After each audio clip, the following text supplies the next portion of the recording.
Good evening ladies and gentleman. Laws of nature में आपका स्वागत है। लॉज ऑफ नेचर के क्रिएशन में जिस चीज़ को आज हम पढ़ेंगे समझेंगे वो है मेंटल हेल्थ। इसको मानसिक स्वास्थ्य या फिर जहनी सेहत भी कहते हैं। इंसान अपने जहन से बहुत सारे ढेर सारे अलबत्ते ये कह सकते हैं कि 70 से 80% काम अंजाम देता है अपने मानसिक बेसिस पे, जहनी सकत से, क़ुव्वत से। आजकल फिज़िकल एक्टिविटी इंसानी प्रारूप में थोड़ा कम हो गया है। जहनी तौर पर लोग काम करते हैं।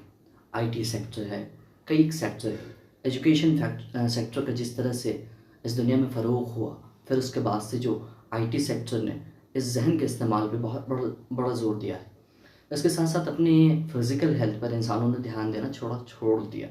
तो हम इससे भी समझेंगे कि जिस्मानी सेहत के बेहतर होने से इस मानसिक सेहत का किस तरह से जुड़ाव है, रिलेशन है। हमारा फिज़िकल हेल्थ भी अच्छा होना चाहिए जिसके बेसिस पर हमारी जहनी सेहत भी अच्छी हो सकती है। तो चलिए आज के लेक्चर का आगाज़ करते हैं, शुरुआत करते हैं। पहली चीज़ जो इसमें समझेंगे हम मेंटल हेल्थ में, जहनी सेहत में, adequate amount of essential nutrients. ठीक है, हमारी बॉडी में अपनी हेल्थ को बेहतर रखने के लिए सबसे पहले इस जिस्म से काम लेने के लिए हमारी इस हेल्थ में क़ुव्वत का होना बड़ा ज़रूरी है। अपने जिस्म में क़ुव्वत का होना बड़ा ज़रूरी है। अगर जिस्म सेहतमंद है तो उसके साथ साथ जहन भी सेहतमंद होना शुरू हो जाता है। तो सबसे पहले जो चीज़ हमें कंसर्न करनी है, फोकस करनी है कि अपनी बॉडी पर थोड़ा ध्यान देना है, फिज़िकल एक्टिविटी थोड़ी सी करनी, बढ़ानी, और उसके साथ साथ अपने लाइफ स्टाइल में वो चीज़ें, वो फूड ऐड करनी है जिसमें न्यूट्रिएंट्स पाए जाते हैं। सबसे ज़्यादा अमाउंट्स में हमें कार्बोहाइड्रेट, प्रोटीन, विटामिन्स, मिनरल्स, ये सब छोटी छोटी अमाउंट में पाए जाते हैं, मगर कार्बोहाइड्रेट, प्रोटीन ज़्यादा अमाउंट में हमें चाहिए होते हैं। ठीक है, फिजिकल हेल्थ को पहले बेहतर कर लें, अच्छा कर लें। ठीक है, for maintaining positive health adequate amounts of essential nutrients. अच्छी हेल्थ को बनाए रखने के लिए आपको क्या चीज़ करनी पड़ेगी? अच्छे से न्यूट्रिएंट्स लेना पड़ेगा जितना हमारी बॉडी के लिए डिमांड है। उसके अलग से बेसिस एक न्यूट्रिएंट्स की हमारे लाइफ स्टाइल में डाइट को कैसे मेंटेन करना है उसके ऊपर भी आपके लिए वीडियो ज़रूर लाऊंगा। आज मेंटल हेल्थ को समझ लेते हैं। ठीक है, मेंटल हेल्थ को और बेहतर रखने के लिए जो चीज़ हमारी जहनी सेहत को बेहतर करनी है, emotional and psychological wellbeing. Emotional, ठीक है, जज्बात को बेहतर करने, एंड साइकोलॉजिकल, हम सोचते किस तरह से हैं, विचार किस तरह से रखते हैं, हम बिलीव किस तरह का रखते हैं। ये इमोशनल एंड साइकोलॉजिकल वेलबींग को कैसे बेहतर कर सकते हैं? एक तो अच्छी किताबों का इस्तेमाल करके हम चीज़ों की जानकारी इकट्ठा कर सकते हैं। दूसरा ये कि हम अपने लाइफ में ऐसे बॉन्ड क्रिएट करें जो हमें अच्छे से गहराई से समझते हों। ठीक है, बेहतर तौर पर समझते हों। हम जब भी विपरीत परिस्थितियों में जाएं, ऐसे हालात में जाएं जिससे हमें ज़िंदगी में मुश्किल गुमान पड़ती हो, तो ऐसे लोग जो हमें इमोशनली बढ़ावा दे सकते हैं, हमें आकर के वो जज्बाती तौर पर मदद दे सकते हैं, वो हमारे अच्छे रिश्ते, अच्छे बॉन्ड होते हैं। ठीक है, उसको बेहतर करेंगे। कॉग्निटिव, हम अपने एक्टिविटी के बेसिस पर किस तरह से कॉग्निटिव साइकिल को बेहतर रखते हैं उस पर ध्यान देंगे। कॉग्निटिव साइकिल को बेहतर रखने के लिए आपकी स्लीप भी अच्छी होनी चाहिए। दूसरे ये कि आपके अंदर बॉडी की डाइट बड़ी अच्छी होनी चाहिए। दूसरे की फिजिकल एक्टिविटी, एक्सरसाइज बहुत अच्छी होनी चाहिए। फिर उसके बाद जाकर के थोड़ा मेंटेन होंगे तो आप कॉग्निटिव तौर पे बेहतर हो सकेंगे।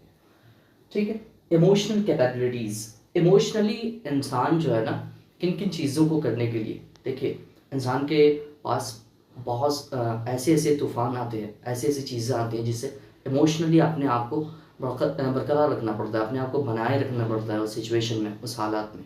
कोई आपका बहुत करीबी है, बहुत अच्छा बॉन्ड है, वो टूट जाता है तो आपको इमोशनली वहाँ पे बड़ा मजबूत होना पड़ता है।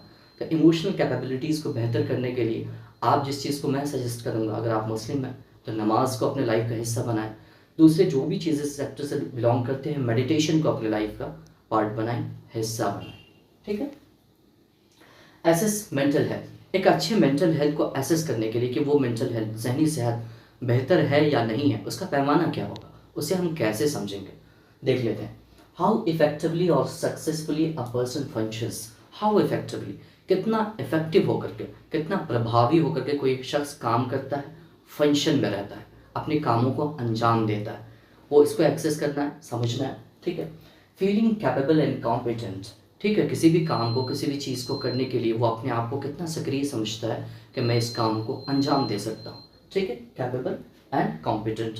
अपने इर्द गिर्द, अपने अगल बगल में जो कंपटीशन का माहौल है उसको डिफीट करते हुए अपने आप के, अपने वजूद को ज़िंदा रख पाए, वो कैपेबिलिटीज़ उसके अंदर होनी चाहिए। एबल टू हैंडल, ठीक है, नॉर्मल लेवल ऑफ स्ट्रेस। अगर किसी इंसान की ज़िंदगी में छोटी मोटी स्ट्रेस आती हैं, ऐसे हालात आ जाते हैं जिसमें इंसान को थोड़ा भागना दौड़ना पड़ जाता है, अपनी ज़हनी सेहत को बरकरार रखते हुए कामों का अंजाम देना पड़ता है, थोड़ी सी विपरीत परिस्थिति आती है, उस स्ट्रेस को वो झेलने की सलाहियत रखता है, ठीक है। मेंटेनिंग सेटिस्फाइंग रिलेशनशिप्स, अपने रिश्तों को सेटिस्फाई करता। रिश्ते की सबसे बड़ी वजह जो मैं मानता हूँ, मुझे बिलीव है कि रिश्ते वक्त मांगते हैं। अगर अच्छे रिश्ते हैं, बेहतर रिश्ते हैं, तो आपको अपने रिश्ते को बेहतर रखने के लिए उस रिश्ते को वक्त देना चाहिए, बेहतर वक्त देना चाहिए, पूरे अक्ल होश के साथ वक्त देना चाहिए, जहन के साथ वक्त देना चाहिए, आपको प्योरिटी के साथ वक्त देना चाहिए, ठीक है। तो आपके रिश्ते बॉन्ड अच्छे हो सकेंगे, ठीक है। अच्छे सेटिस्फाइंग रिलेशनशिप्स आप करते हैं कि नहीं, या आपके मेंटल हेल्थ को दर्शाता है। And leading an independent life, आप अपनी ज़िंदगी को स्वतंत्र रूप से खुद चलाने के लिए कैपेबल है कि नहीं, इमोशनली, मेंटली, आप फिज़िकली, ठीक है। कभी कभी आपके साथ चीज़ें थोड़ी बहुत दिक्कत आती हैं, फिर भी आप अपने अंदर वो वजूद को बरकरार रखते हैं कि मैं कैपेबल हूँ छोटी मोटी चीज़ों को झेलने के लिए, ठीक है।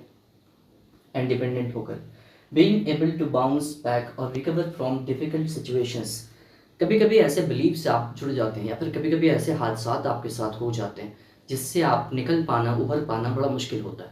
मगर आप अच्छे मेंटल हेल्थ के शख्स होंगे, अपनी जहनी सकत और क़ुव्वत के अच्छा वजूद रखते होंगे अगर आप, तो आप बाउंस बैक कर जाएंगे ऐसे सिचुएशन, ऐसे विपरीत परिस्थितियों से जो आपको क्या बोलते हैं ज़ेर करने के लिए आती हैं। तो मेंटल हेल्थ का ये पैमाना था, इसको एसेस करना है, समझना है कि किन चीज़ों को बेहतर करना है, इन सारी चीज़ों के पैमानों को अपने जहन में रखते हुए अपने बिलीफ सिस्टम को अच्छा करना है। अपने बिलीफ सिस्टम को कैसे अच्छा करेंगे? मेडिटेशन से, गौर व खौस से, ज़िंदगी के पैमाने को समझ करके। ये जहन, ये जिस्म, ये ज़िंदगी सब एक तोहफे के जैसे है, कुछ वक्त के लिए मिली हुई है, इसको खूबसूरत बना करके, खूबसूरत जी करके अगर आप चाहेंगे तो आप जहनी सेहत को भी बरकरार रख पाएंगे। आशा है कि ये लेक्चर आपके लिए बेहतरीन हो सका होगा, आप इसे अपनी ज़िंदगी में बेहतर तौर पर उतार सकेंगे। आज के लिए इतना ही। Thank you very much.